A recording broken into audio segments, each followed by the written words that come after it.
Nick, do you know what I'm talking about? I know what you're talking about.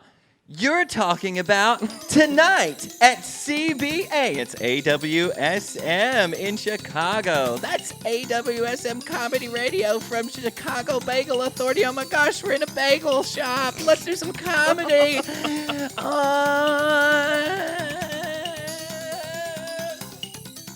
I got louder.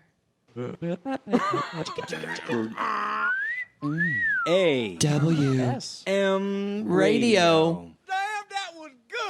Hello, welcome to AWSM Comedy Radio. If you haven't stopped listening already, this is Logan. I'm Tom.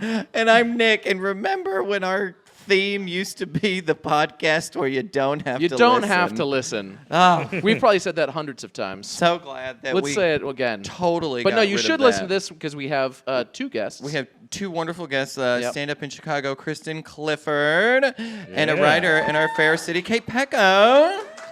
And I want to know what each of you thought. This is a question that I asked. What did you think when we invited you to a podcast that's recorded in a bagel shop?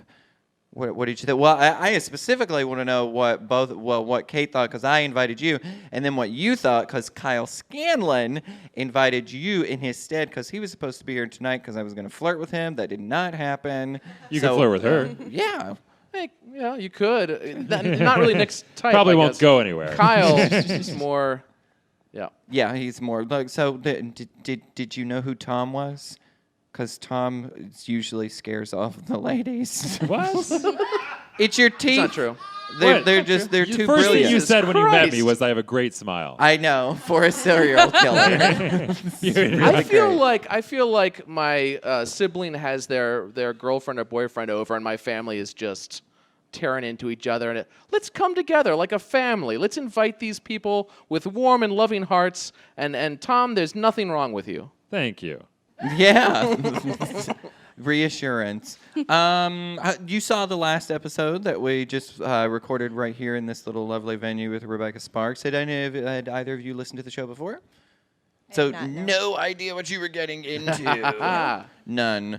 Well, okay. Well, this is how it's gonna go. We're gonna answer a couple of life questions about household pets during this first little section.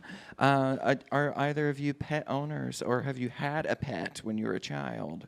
What's I have the a cat. favorite household pet, current or no longer living? Cats for me. Cats? I had What kind cats, of cat? yeah. She's a little tabby. Little Aw. tabby cat. What about you? Any pets, any animals? My roommate has a cat that I love very much. Okay. She's Well, great. I brought it up because I have a bearded dragon. Most people don't think that dragons are real. They think they're just in fantasy videos, fantasy film, but they're actually quite real, and I have one. And I it's had a large. pet turtle and it ran away. Yeah. Okay. How long did it take for you to notice? I think we noticed the next day. There has to be a long window there of not paying attention. I Her feel. name was Josh, and she ran away. There's a whole lot that I just learned about you. We share Very a lot. unobservant is We what share- I'm saying.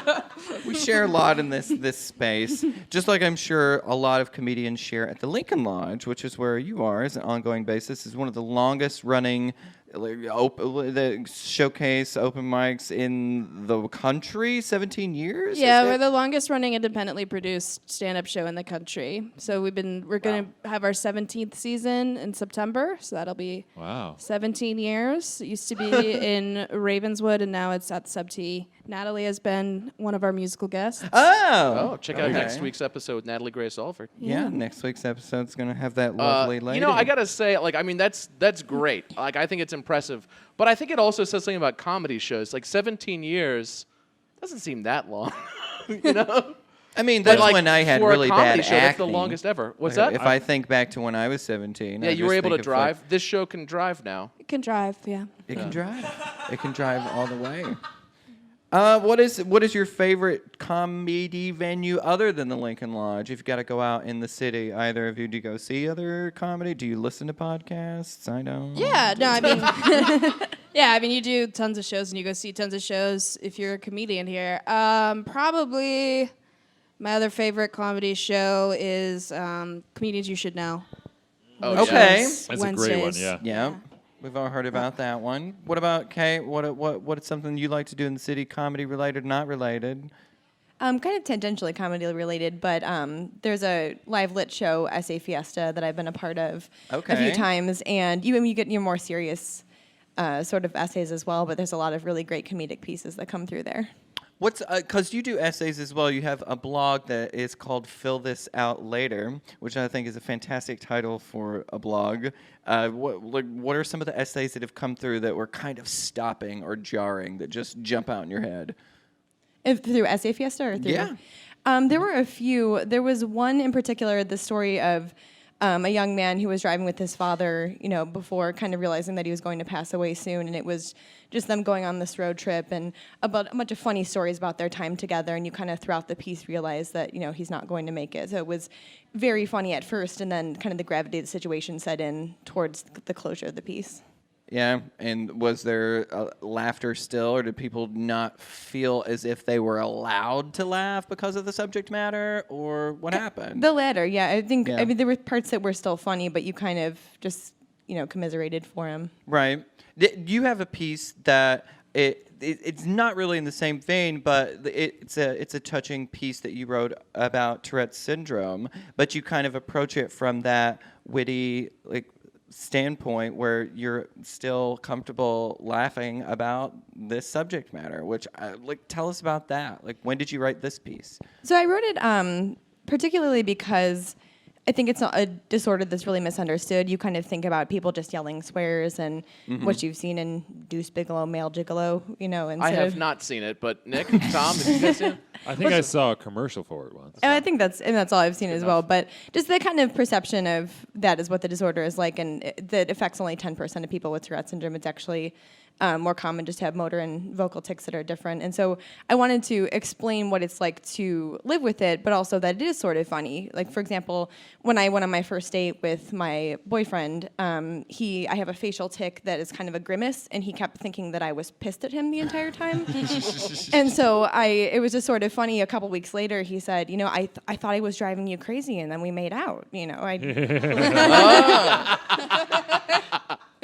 Maybe that was even better. Maybe just you were he was coming and going, didn't know what was going on. Is this I Brian? like to keep them on their toes. Yeah, it's It's Brian. Brian. Brian. Very, very attractive boyfriend. I always like to flirt with people's boyfriends. You should Okay. grimace at him more. I will do. Now I Apparently know how that's to his get thing. him. Now I know how to steal it. Speaking of steal, are either of you sports fans? Sort of. Sort of. Well, I think perfect. I think this game landed in the right space for the right reason. I'd like Yeah. for you ladies to play this Yeah. game. That's right. Just as an update, too, Ladies and gentlemen, it's 0-0. Warriors, Cavaliers. I know everyone is wondering.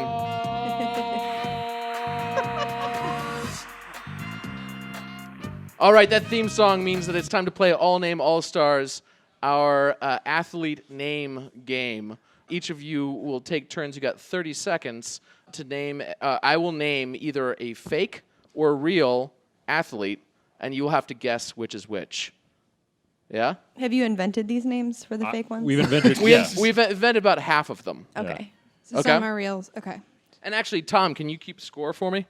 I could try. Oh, speaking All of right. score, are you going to play that lovely music as underscore? I am going to play that lovely Because music. that music just makes me feel good in my heart.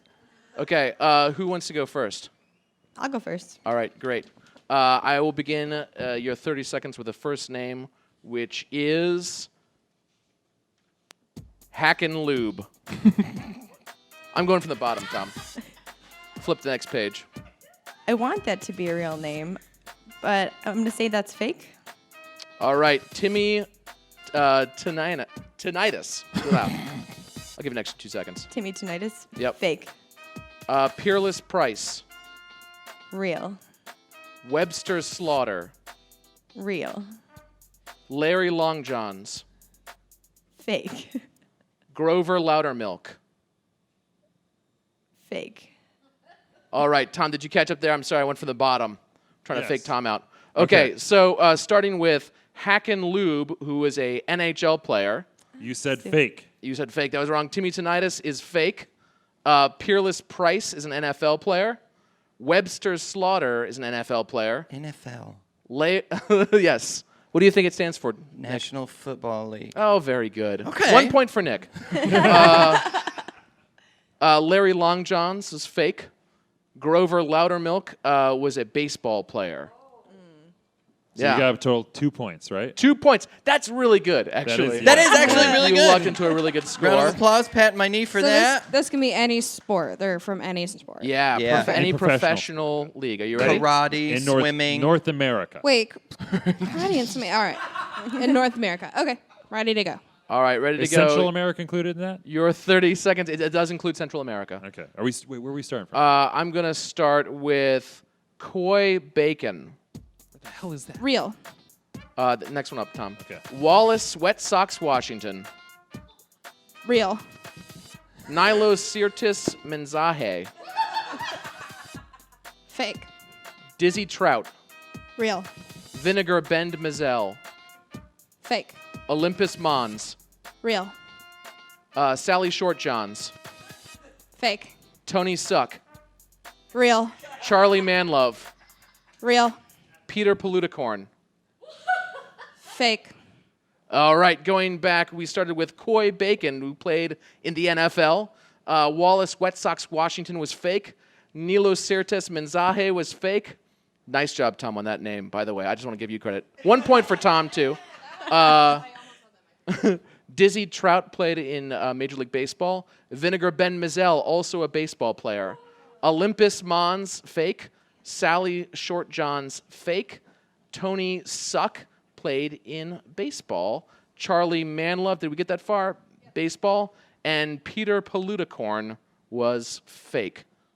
I think it's 4 points. Wow, Yeah. that might be a record. Well done. That might be a record. That might be a record. Congratulations on winning All Name All Stars. That's good enough, right Most there. of the fake names I came up with that one were geographical locations on Mars. I had no idea. That's why I knew they were fake. No. You knew Olympus the point Mons of is the reference. tallest You volcano just- in the solar You system. just knew it. Well, ladies, thank you so much for staying on. Kate, you offered to read one of your pieces. Yes. We would like to invite you to do that right after this. At the conclusion of tonight's At the episode. conclusion of tonight's episode with you two lovely ladies. But I wanted to go out on a little mini segment that we have for you and everyone here tonight. It's time for a fun fact with Logan.